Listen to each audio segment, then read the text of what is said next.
brought you by Silver Pumps and Motors. Top quality और consistent performance के लिए सिर्फ सिल्वर पंप्स नाम याद रखना. మస్తాన్ సాయి మాత్రం మనతో ఉన్నారు. అసలు జరుగుతున్నటువంటి కేస్ డీటెయిల్స్ అన్నీ కూడా మీకు తెలిసిందే. మీ అబ్బాయి హార్డ్ డిస్క్లో ఇంతమంది అమ్మాయిల వీడియోలు ఉన్నాయంటే మీరు నమ్ముతారా? అంతమంది అమ్మాయిల వీడియోలు లేవమ్మా. వాళ్ళ వైఫ్ది ఉన్నాయి అంట, వాళ్ళ గర్ల్ ఫ్రెండ్స్ ఉందంట.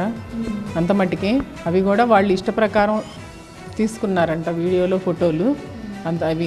అంతేగాని 800 మంది, 1000 మంది, 500 మంది, 300 మంది, 200 మంది, 100 మంది ఏవి లేవు అంట. కాకపోతే ఒకే అమ్మాయితో ఆడియో కాల్లో మాట్లాడిని, వీడియో కాల్లో మాట్లాడినవి అవి ఉన్నాయి అంట 100 వీడియోలు, 50 రికార్డ్ చేసుకోవడం కూడా తప్పే కదా అనేది. మామూలుగా వీడియో, అదే మ్యూడ్ వీడియోలు కాదు, మామూలుగా అమ్మాయితో ఫోన్లో మాట్లాడేది వీడియో కాదు. మ్యూడ్ వీడియోలు అన్నది వాళ్ళ వైఫ్, వాళ్ళ గర్ల్ ఫ్రెండ్ ఏవో ఉన్నాయి అంట అవి. అంత మటుకి రికార్డ్ చేసుకోవడం కూడా తప్పే కదా. తప్పేనమ్మా. ఆ తప్పు వల్లే ఈ శిక్ష అనుభవిస్తున్నాడు.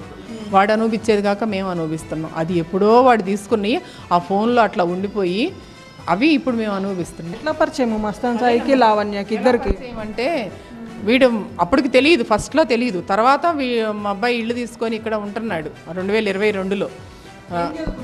మా అబ్బాయి బీటెక్ చేశాడు, తర్వాత ఐఐటి చేశాడు. తర్వాత చేసినాక అది సాఫ్ట్వేర్, ఐఐటి కాన్పూర్లో అది కంపెనీ ఏదో సాఫ్ట్వేర్ది కంపెనీ నాకు పేర్లు అవి తెలియదులే. పెట్టుకున్నాడు. పెట్టుకొని అది స్టార్ట్ చేసి వర్క్ జరుగుతూ ఉన్నప్పుడు వీళ్ళు ఇట్లాగా వచ్చారనమాట ఇంటికి పార్టీ. ఎలాగంటే ఉనీత్ రెడ్డి ద్వారా పరిచయం, ఆ చింటూ ద్వారా. ఉనీత్ రెడ్డి కూడా డ్రగ్ పెడ్లరే కదా, మరి అతను ఏమన్నా డ్రగ్ పార్టీస్ నిర్వహిస్తున్నటువంటి అనుమానం అప్పుడు రాలేదా? లేదమ్మా, అసలు మామూలుగా ఉండేవాడు. మా అబ్బాయి గుంటూరు అబ్బాయే కదా, మామూలుగా ఫ్రెండ్స్గా చిన్నప్పటి నుంచి తెలుసు, అలా ఉండేవాళ్ళు.